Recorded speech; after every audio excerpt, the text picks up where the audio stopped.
Special update পাওয়ার জন্য subscribe করে bell আইকনে ক্লিক করতে ভুলো না। ঈশানের মা কৃতিকাকে ঈশান ও শার্লির বিয়ের কথা বললে শার্লি বলে, কিন্তু এখানে ঈশানের থাকাটা খুবই দরকার ছিল, বিয়ের ব্যাপার যেহেতু। ঈশানের মা বলে, আসলে ওর আম্মার খুব ফেভারিট তো, তাই আম্মার সাথে ঋষিকেশ গেছে। কথা শুনে কৃতিকা বলে, চলো না আমরাও ঋষিকেশ যাই, ওখানে না হয় ওদের বিয়ের কথাটা হয়ে যাবে। সেই মুহূর্তে ঈশানের মেচকা এসে বলে যে মা এক্ষুনি ফোন করেছিল, ওরা ফিরছে। ঈশানের মা বলে, আমি তো ভুলেই গিয়েছিলাম এত কিছুর মধ্যে। ঠিক তখনই ঈশানের আম্মা এসে চিৎকার করে বলতে থাকে, বড় বৌমা, মেজ বৌমা, বরণ ডালা সাজাও, ঈশান বউ নিয়ে এসেছে। এই কথাটা শুনে সবাই বাইরে এসে দেখে ঈশান কুমকুমকে বিয়ে করে নিয়ে এসেছে। সেটা দেখে কৃতিকা ঈশানের মাকে কথা শুনিয়ে শার্লিকে নিয়ে চলে যায়। এরপর সবাই ঈশানের বিয়ে করার ব্যাপারটা নিয়ে ট্রমাটাইজ হয়ে গেলে ঈশান তার মাকে বোঝায়, কুমকুম কি বিপদের মধ্যে পড়েছিল জানো? আমাকে আম্মাই বোঝালো যে একটা মেয়েকে উদ্ধার করার জন্য বিয়েটাই হলো শেষ উপায়।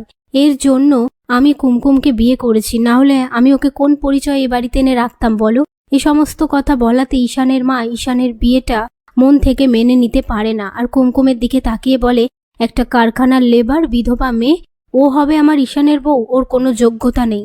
এসব কথার মধ্যে ঈশান কুমকুমের কাছে গেলে কুমকুম বলে, বলেছিলাম না এই বিয়েটা কেউ মেনে নেবে না।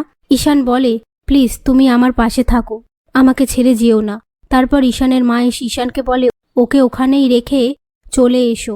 তার মধ্যে ঈশানের আম্মা কুমকুম ও ঈশানকে বরণ করে কুমকুমকে দুধে আলতা থালায় পা দিয়ে ভেতরে আসতে বললে ঈশানের মা একটা কাচের ফুলদানি কুমকুমের পায়ের সামনে ছুঁড়ে মারলে কুমকুমের পায়ে কাচ ঢুকে যায়। পাশ থেকে ঈশান বলে, এটা কি ধরনের বিহেভিয়ার মা? ঈশানের মা বলে, এই বাড়িতে প্রতিটা পদে পদে কাচ বিছানো থাকবে, দেখি তোমার কতটা সহ্য ক্ষমতা, আমিও দেখি তোমার আম্মা কিরকম বউ এনেছে।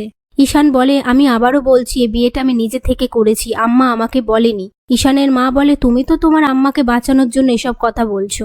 ঈশান বলে, আমি নিজের বিয়ের ডিসিশন নিজেই নিয়েছি, কুমকুমকে বিয়ে করার জন্য আমায় কেউ জোর করেনি, কুমকুম এ বাড়িতে ঢুকবে।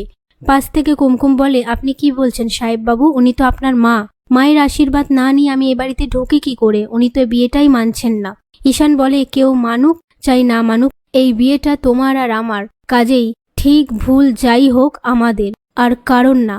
এই বলে কুমকুমকে ঈশান কোলে তুলে নেয়।